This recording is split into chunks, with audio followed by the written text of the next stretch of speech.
எல்லோருக்கும் வணக்கம்.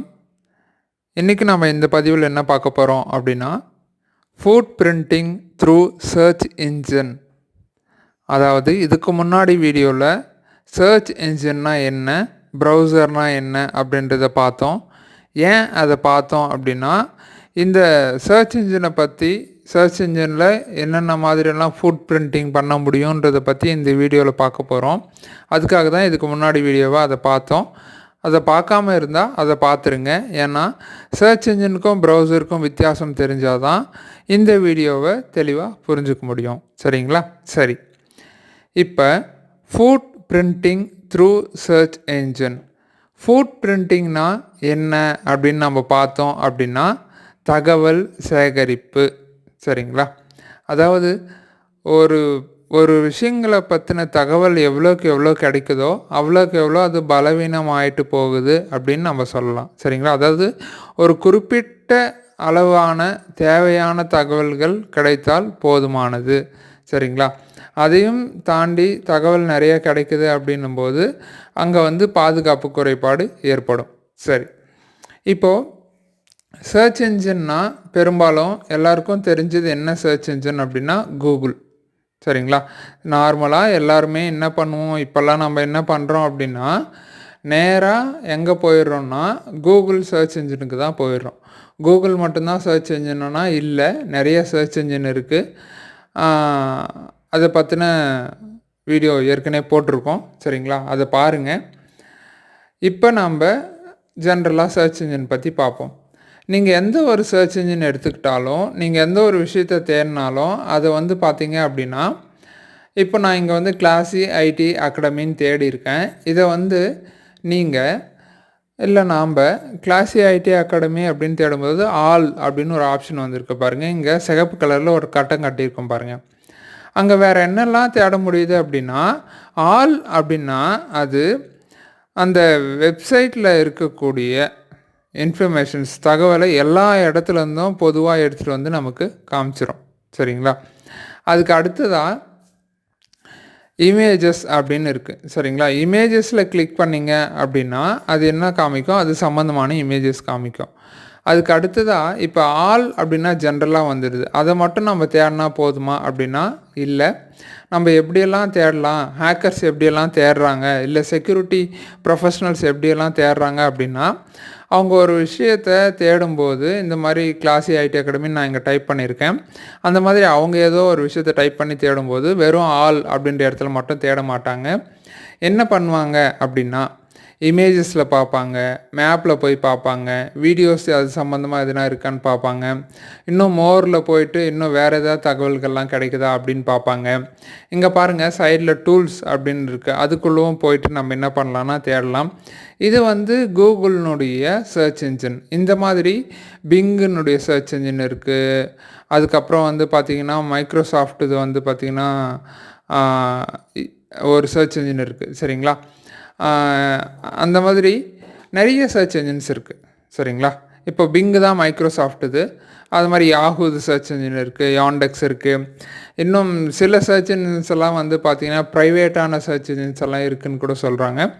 அது நீங்கள் நெட்டில் தேடி பார்த்தீங்கன்னா எதெல்லாம் ப்ரைவேட்டான சர்ச் என்ஜின் அப்படின்னு சொல்லிட்டு உங்களுக்கு தெரியும். ஏன்னா கூகுள் மாதிரி சில சர்ச் என்ஜின்ஸ் எல்லாம் ட்ராக் பண்ணுறதா சொல்கிறாங்க. சரிங்களா? ஆனால் ட்ராக் பண்ணாத நிறைய சர்ச் என்ஜின்ஸும் இருக்குது. இந்த மாதிரி ஒரு தகவல்களை ஒரே ஒரு சர்ச் இன்ஜினில் மட்டும் தேடாமல் வேறு சர்ச் இன்ஜின்லேயும் போட்டு தேடுவாங்க. ஒரு சர்ச் இன்ஜின்லேயும் அதனுடைய இமேஜஸ்ஸு ப்ளஸ் ஆல், அது மட்டும் இல்லாமல் அது சம்மந்தமாக புத்தகங்கள் ஏதாவது தேவைன்னா புக்ஸ் அப்படின்னு கூட சில இதில் கொடுத்துருக்காங்க. சரிங்களா? அது கிளிக் பண்ணி பார்த்தா அது சம்மந்தமாக நம்ம என்ன தேடுறோமோ அந்த வார்த்தைக்கான புத்தகங்களும் இருக்குதா அப்படின்னும் பார்த்துக்கலாம். சரிங்களா? சரி, அதுக்கு அடுத்து வேறு எப்படியெல்லாம் தேடலாம் அப்படின்னா, இப்போ பாருங்கள், அட்வான்ஸ் இமேஜ் சர்ச் அப்படின்னு சொல்லிட்டு இங்கே கொடுத்துருக்காங்க. இல்லைனா அட்வான்ஸ் கூகுள் சர்ச்சுன்னு நீங்கள் போட்டிங்கனாலும் உங்களுக்கு இந்த மாதிரி வரும். சரிங்களா? இதில் ஒரு குறிப்பிட்ட வார்த்தையோ இல்லை ஒரு குறிப்பிட்ட வரியோ இந்த மாதிரி சில விஷயங்களெல்லாம் தனித்துவமாக போயிட்டு நம்ம என்ன பண்ணலான்னா தேடலாம். அது இந்த பக்கத்துக்கு போயிட்டு நீங்கள் இதில் உள்ள விஷயங்கள்லாம் படித்து பார்த்தீங்கன்னா உங்களுக்கு இன்னும் தெளிவாக புரியும். சரிங்களா? இது அட்வான்ஸ் சர்ச். சரிங்களா? இதுவும் கூகுளினுடைய இது தான். அதுக்கடுத்து இங்கே என்ன பண்ணியிருக்காங்கன்னா ரீஃபைன் வெப் சர்ச் அப்படின்ற மாதிரி சொல்லியிருக்காங்க. இந்த ரீஃபைன் வெப் சர்ச்னால் என்னென்னா, இந்த கூகுள் வந்து பார்த்திங்கன்னா சில ஆப்ரேட்டர்ஸ் தராங்க.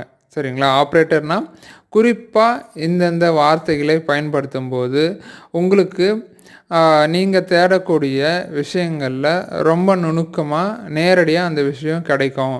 நீங்கள் சுற்றி வளைச்சி தேட தேவையில்லை அப்படின்ற மாதிரி என்ன பண்ணுறாங்கன்னா சில ஆப்ரேட்டர்ஸை தராங்க. அது என்னன்னு சொல்லுவாங்கன்னா சர்ச் ஆப்ரேட்டர் அப்படின்னு சொல்லுவாங்க. சரிங்களா?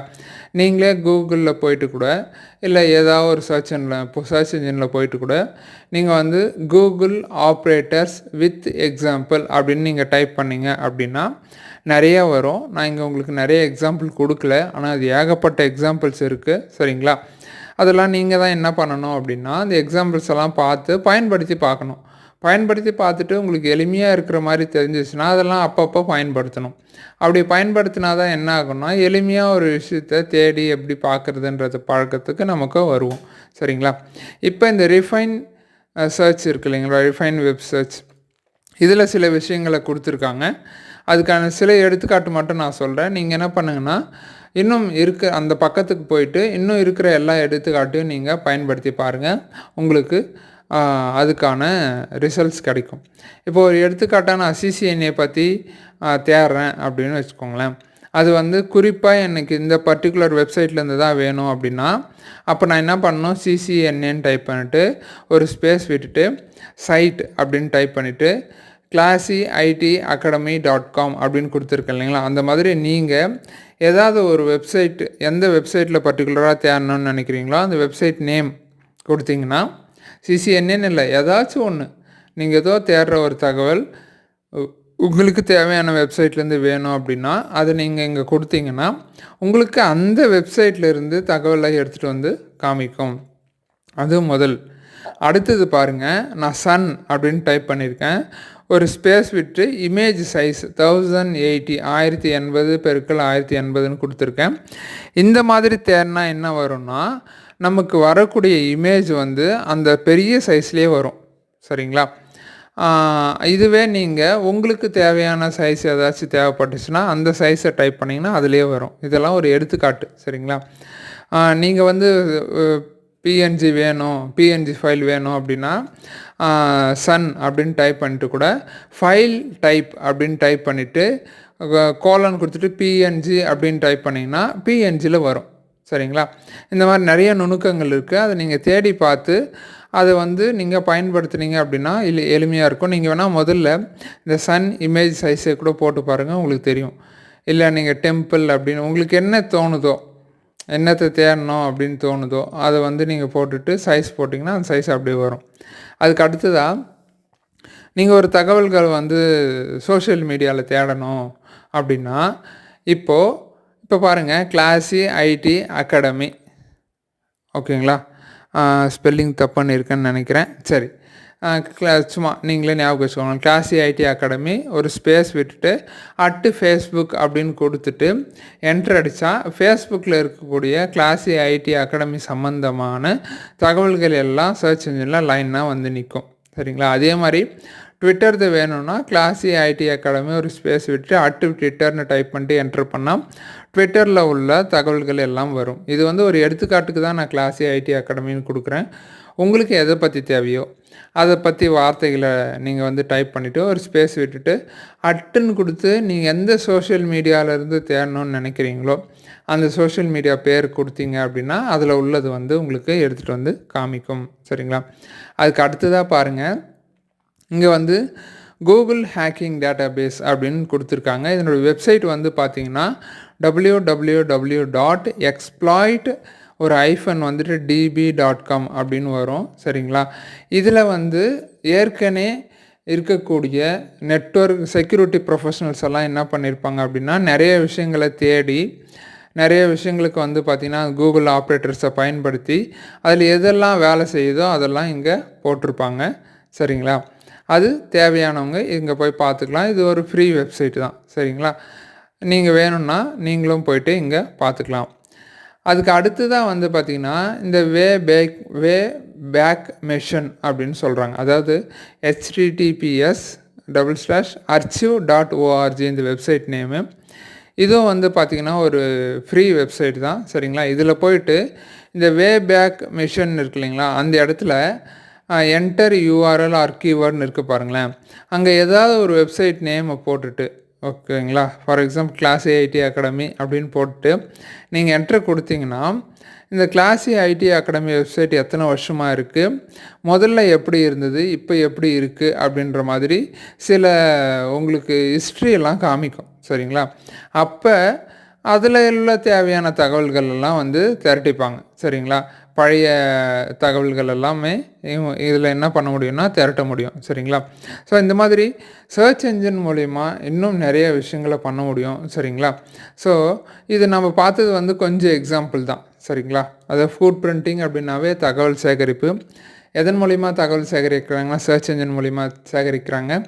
சர்ச் என்ஜின் வந்து நிறைய சர்ச் என்ஜின் இருக்குது. கூகுள் இருக்குது, யாஹூ இருக்குது, பிங் இருக்குது, டக்டக்கோ இருக்குது. இந்த மாதிரி நிறைய சர்ச் என்ஜின் இருக்குது. அந்த சர்ச் என்ஜினில் போயிட்டு தேடுற வார்த்தையை அப்படியே மட்டும் தேடாமல் அதில் உள்ள எல்லா ஆப்ஷனையும் வச்சு தேடுற மாதிரியும் இருக்குது. அதுக்கப்புறம் சில குறிப்பிட்ட வார்த்தைகளை சில குறிப்பிட்ட நாட்களுக்குள்ளே, இப்போ போன வாரம் வந்தது, அதுக்கு முன்னாடி வாரம் வந்தது, இல்லை குறிப்பிட்ட இந்த வருஷத்தில் அப்படின்ற மாதிரி நம்ம வருடமெல்லாம் கூட போட்டு அதை வந்து தேடி பார்க்கலாம். அதுக்கு அடுத்ததாக வந்து பார்த்திங்கன்னா இது வந்து ஆப்ரேட்டர்ஸ்னு சொல்லுவாங்க. இதை தவிர்த்து இன்னும் நிறைய ஆப்ரேட்டர் இருக்குது. நீங்கள் தேடி பார்த்து அந்த ஆப்ரேட்டர்லாம் பயன்படுத்தி பாருங்கள். நம்ம தேடக்கூடிய தகவல்களை ரொம்ப வேகமாக தேடுற மாதிரியெல்லாம் நமக்கு அதில் நிறைய வழிவகை உண்டு சரிங்களா. இது நீங்கள் ப்ராக்டிஸ் பண்ணி பார்க்கணும், பயிற்சி பண்ணி பார்க்கணுன்றதுனால தான் நான் இங்கே நிறைய எடுத்துக்காட்டுகளை கொடுக்கல சரிங்களா. இந்த தகவல்கள் உங்களுக்கு பிடிச்சிருக்கோம் அப்படின்னு நான் நம்புகிறேன், புரிஞ்சிருக்கோம் அப்படின்னு நான் நம்புகிறேன். மறக்காமல் வீடியோ லைக் பண்ணிவிடுங்க. அடுத்த பதிவில் இன்னொரு புது விஷயத்தோடு நான் உங்களை சந்திக்கிறேன். நன்றி.